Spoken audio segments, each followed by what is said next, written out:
education progress is giving a grim outlook for 8th and 12th grade students in its first report card since before the COVID-19 pandemic.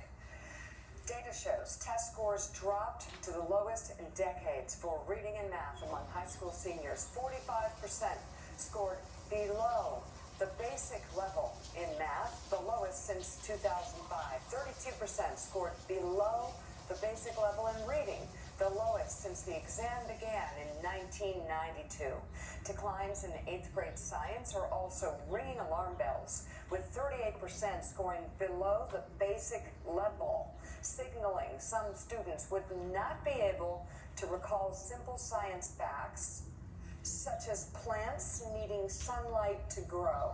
I mean, Willie, this is obviously just a grave challenge, and we've seen these numbers going down for quite some time. This is the lowest since 2005. Of course, smartphones introduced in 2010 or 11. I'm not blaming it just on smartphones, but it's hard not to find a social marking, a social reading, a social meter that hasn't gone down since smartphones were introduced to our children. Anxiety, depression, attention deficit, what I would see affects studying and all the kinds of things in school. Let's get some more answers from the Vice Chair of the National Assessment Governing Board, Dr. Martin West.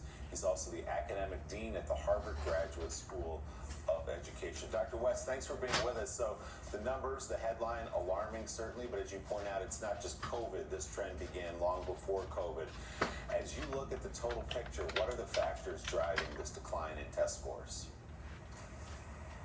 Well, the nation's report card is designed to tell us what's happening to American students' achievement, not necessarily why. But I do think the patterns that we see can guide our search for explanations. You're right that the declines really began in the middle of the 2010s, so we should be looking for factors that predate the pandemic and not focusing only on those disruptions. We know that the declines have been across all subjects, not just reading and math, but also science, civics, and U.S. history. And we know that they've been particularly severe for low-performing students, those in the bottom 25% of the distribution. Meanwhile, students in the top 10% are scoring just about as well as ever. So as I look for an explanation that sort of checks all those boxes, I think you are right to be talking about the role of smartphones, the emergence of social media targeting youth, and the distraction that they've become for American students over the past decade or so. So, Dr. West, what other trends are you seeing here? Is it about geography? Is it about class? Is it about gender? Other social issues that might be contributing to these students failing?